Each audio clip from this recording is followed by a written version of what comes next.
नमस्कार दोस्तों, स्वागत है आप सभी का आपके अपने YouTube चैनल कॉम्प्लेक्स वार स्टडी हब पे।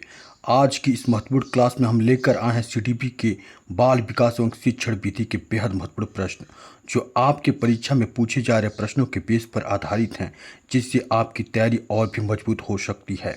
अगर आप UP TET, C TET, super TET या अन्य किसी स्टेट की प्रतियोगी परीक्षाओं की तैयारी कर रहे हैं तो यह वीडियो आपके लिए बहुत ही महत्वपूर्ण होने वाली है। तो वीडियो को अंत तक जरूर देखें और चैनल को सब्सक्राइब करना ना भूलें। तो चलिए शुरू करते हैं आज की शानदार सीडीपी की क्लास।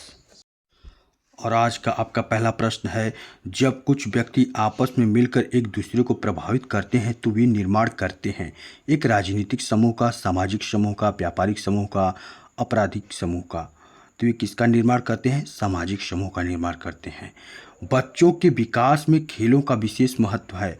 बच्चों के विकास में खेलों का क्या महत्व है ये बताना है। सामाजिक, मानसिक, शारीरिक, ये सभी। तो ये सभी का विकास होता है। इसका ऑप्शन नंबर चौथा सही है। नेक्स्ट, स्पीयरमैन के द्विकारक बुद्धि सिद्धांत में यदि जी कारक का स्तर ऊंचा हो तो व्यक्ति होगा अधिक बुद्धिमान, मूर्ख, सामान्य या फिर अधिक मूर्ख। तो इसका सही ऑप्शन होगा साथियों अधिक बुद्धिमान। ऑप्शन नंबर पहला सही है। नेक्स्ट, निम्न में से कौन सा क्रियात्मक बुद्धि के परीक्षण हेतु उपयोग में लाया जाता है? स्टैनफोर्ड बिने परीक्षण, कोह ब्लॉक डिजाइन परीक्षण, रेवेन प्रोग्रेसिव मैट्रिसेज परीक्षण, जोशी सामान्य मानसिक क्षमता परीक्षण। तो इसका सही ऑप्शन होगा कोह ब्लॉक डिजाइन परीक्षण। नेक्स्ट, गार्डनर के बहुबुद्धि सिद्धांत में सबसे अंत में जोड़ा गया है सांगीतिक बुद्धि परीक्षण, स्थायी बुद्धि परीक्षण, अस्तित्ववादी बुद्धि परीक्षण या फिर भाषाई बुद्धि परीक्षण। तो गार्डनर के बहुबुद्धि सिद्धांत में सबसे अंत में जोड़ा गया अस्तित्ववादी बुद्धि परीक्षण। क्या जोड़ा गया? अस्तित्ववादी बुद्धि परीक्षण। नेक्स्ट, बच्चों के मानसिक स्वास्थ्य को बेहतर बनाए रखने हेतु आवश्यक है। बच्चों के मानसिक स्वास्थ्य को बेहतर बनाए रखने हेतु क्या आवश्यक है? घर का स्वच्छ वातावरण और सामाजिक कार्य करने की आज़ादी, सदैव डॉक्टरी रखरखाव, उपयुक्त में से कोई नहीं। तो इसका सही ऑप्शन होगा घर का स्वच्छ वातावरण। नेक्स्ट, एक बालक में वह प्रेरक जो उसमें वातावरण के संपर्क में आने से विकसित होता है वह है। एक बालक में वह प्रेरक जो उसमें वातावरण के संपर्क में आने से विकसित होता है तो वह क्या है? जन्मजात प्रेरक है, प्राकृतिक प्रेरक है, अर्जित प्रेरक है या शिक्षक प्रेरक है? तो वो कैसा प्रेरक है? अर्जित प्रेरक है। कैसा है? अर्जित प्रेरक। वे बालक जो रटते हैं उनमें बुद्धि का विकास नहीं हो पाता। इस बात का विवेक नहीं होता कि वह क्या जरूरी है और क्या गैर जरूरी है। उनमें मौलिक चिंतन की शक्ति पैदा नहीं होती है। उनके लिए परीक्षा पास करना कठिन नहीं होता। तो उनमें मौलिक चिंतन की शक्ति पैदा नहीं होती है क्योंकि वो रटते हैं। तो उनका मानसिक विकास यानी कि चिंतन करने की शैली का विकास नहीं हो पाता है। नेक्स्ट, कक्षा कक्ष में एक शिक्षक क्रम संख्या बोलकर बालक की उपस्थिति लेता है। इस विषय में आपकी क्या राय है? यह तरीका उत्तम है क्योंकि इसमें समय कम लगता है। यह तरीका लोकप्रिय है क्योंकि सभी स्कूल में ऐसा होता है। यह तरीका अच्छा नहीं है, इसमें शिक्षक के साथ बालक का सीधा संबंध नहीं बन पाता है। यह तरीका अच्छा नहीं है, इस तरह से हाजिरी लेते समय कई बार दो क्रमिक बालक एक साथ बोल पड़ते हैं। तो इसका सही ऑप्शन होगा ऑप्शन नंबर तीसरा। यह तरीका अच्छा नहीं है, इससे शिक्षक के साथ बालक का सीधा संबंध नहीं बन पाता है क्योंकि वह क्रम बोलते हैं। अगर वही नाम बोलते हैं तो उनको पता चलता है कि कौन सा बच्चा कहाँ बैठा है और कौन बोल रहा है। नेक्स्ट, एक सफल शिक्षक हेतु निम्न में से क्या सर्वाधिक महत्वपूर्ण कार्य है? तो परीक्षा उत्तीर्ण करने में बालक की सहायता करना, अच्छा खिलाड़ी बनने हेतु बालकों की सहायता करना, बालकों में चिंतन योग्यताओं का विकास करना या बालकों में पुस्तकों के प्रति प्रेम पैदा करना। एक सफल शिक्षक का क्या उद्देश्य है? तो ऑप्शन नंबर तीसरा सही होगा बालकों में चिंतन योग्यताओं का विकास करना। नेक्स्ट, किसी बालक में उपलब्धि प्रेरणा का मापन करने के लिए उपयुक्त है साक्षरता विधि, प्रसंगात्मक बोध परीक्षण, प्रश्नावली विधि या उपयुक्त में से कोई नहीं। तो किसी बालक में उपलब्धि प्रेरणा का मापन करने के लिए प्रसंगात्मक बोध परीक्षण करना चाहिए, ये सबसे उपयुक्त है। नेक्स्ट, निम्न में से क्या स्मृति का तत्व नहीं है? संकेतन, संचयन, पुनः प्राप्ति, विलोपन। तो इनमें से क्या स्मृति का तत्व नहीं? स्मृति का तत्व नहीं है तो विलोपन। नेक्स्ट, सीखने का प्रयत्न एवं त्रुटि सिद्धांत किसके द्वारा विकसित किया गया? पोलार्ड, जीन पियाजे, थॉर्नडाइक, स्किनर। सीखने का प्रयत्न एवं त्रुटि का सिद्धांत थॉर्नडाइक के द्वारा विकसित किया गया। किसके द्वारा विकसित किया? थॉर्नडाइक के द्वारा। प्रयत्न और त्रुटि का सिद्धांत। नेक्स्ट, आपकी कक्षा के बालक खेल कूद कर रहे हैं, आपकी कक्षा के बालक खेल कूद कर रहे हैं तो आपको उनके साथ सक्रिय रूप से खेल कूद में भाग लेना चाहिए, क्योंकि इससे आपको बालकों के निकट संपर्क में आने का अवसर मिलता है, इससे आपको खेलने का अवसर मिलता है, इससे आपको मनोरंजन का अवसर मिलता है, उपयुक्त सभी। तो इसका सही ऑप्शन होगा ऑप्शन नंबर पहला। इससे आपको बालकों के निकट संपर्क में आने का अवसर मिलता है और आप बालकों को अच्छे से जान सकते हैं कि उनकी मानसिक सोच विचार क्या है, वो क्या करना चाहते हैं। नेक्स्ट, माध्यमिक कक्षाओं में शिल्प कार्य बालकों में किस योग्यता के विकास के लिए आवश्यक है? माध्यमिक कक्षाओं में शिल्प कार्य बालकों में किस योग्यता के विकास के लिए आवश्यक है? हस्त कार्य, सर्जनात्मक कार्य, अभिव्यक्ति या फिर नई सामग्री का उपयोग? तो सर्जनात्मक कार्य के लिए ज़्यादा महत्वपूर्ण है। नेक्स्ट, बालकों में समय समय पर सांस्कृतिक कार्यों का आयोजन करने का क्या लाभ है? तो बालकों में पढ़ाई के अवसर कम दिए जाना, अनावश्यक रूप से धन एवं समय की बर्बादी करना, विद्यालय द्वारा शिक्षक वर्ग का शारीरिक व मानसिक उत्पीड़न करना, इसके माध्यम से बालकों का सर्वांगीण विकास किया जा सकता है। तो ऑप्शन नंबर चौथा सही है, इसके द्वारा बालकों में सर्वांगीण विकास किया जा सकता है। नेक्स्ट, निम्न में कौन सा व्यवहार प्रभावकारी शिक्षण में योगदान नहीं देता है?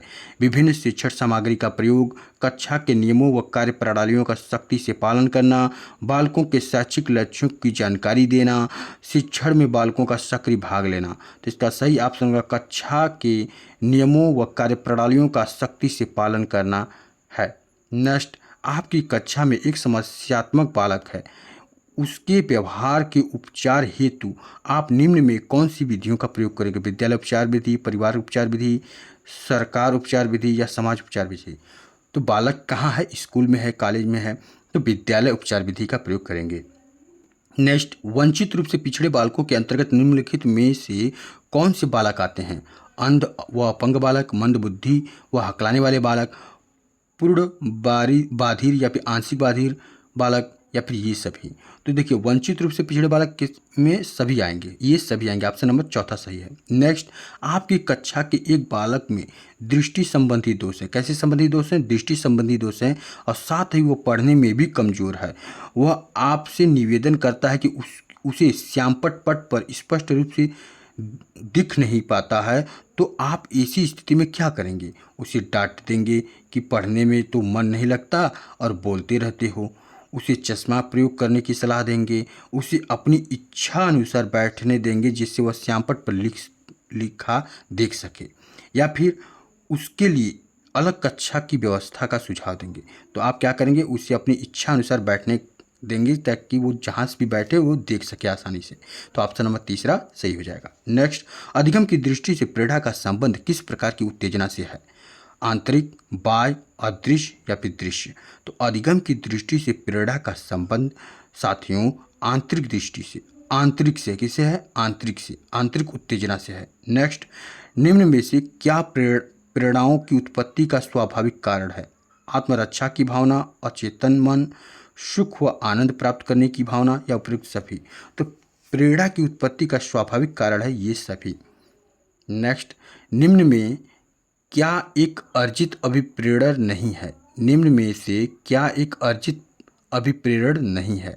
उपलब्धि, शारीरिक ग्रंथियां, सहपाठियों के साथ घनिष्ठ संबंध, अनुमोदन। तो शारीरिक ग्रंथियां जो हैं ये अर्जित अभिप्रेरण नहीं है, क्योंकि शारीरिक ग्रंथियों का विकास तो भाई सब में होगा ना।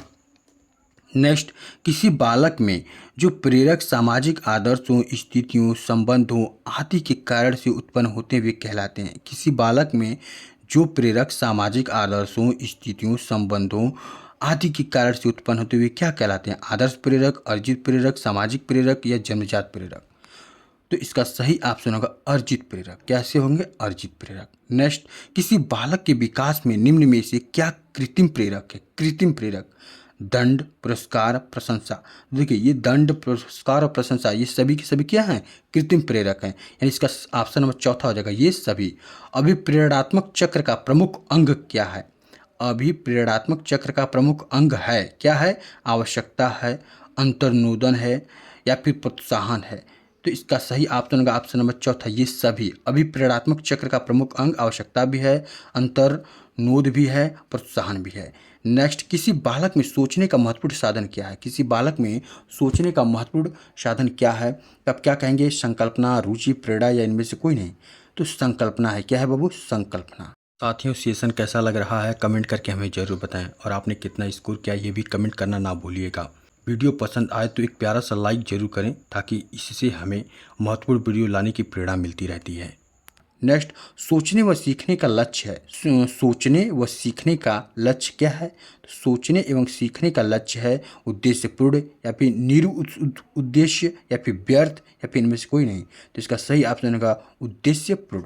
नेक्स्ट, शिक्षक ही संपूर्ण समाज को प्रगति के मार्ग पर ले जा सकता है, क्योंकि वह है समाज की बात अधिक सोचता है, भावी नागरिकों को सही मार्ग दिखा सकता है, समाज के प्रति समर्पित होता है, एक सामाजिक प्राणी है। तो इसका सही ऑप्शन होगा ऑप्शन नंबर दूसरा, भावी नागरिकों को सही मार्ग दिखा सकता है। नेक्स्ट, कक्षा शिक्षण के दौरान बालकों की रुचि बनाए रखने हेतु आप निम्न में से क्या उपाय अपनाएंगे?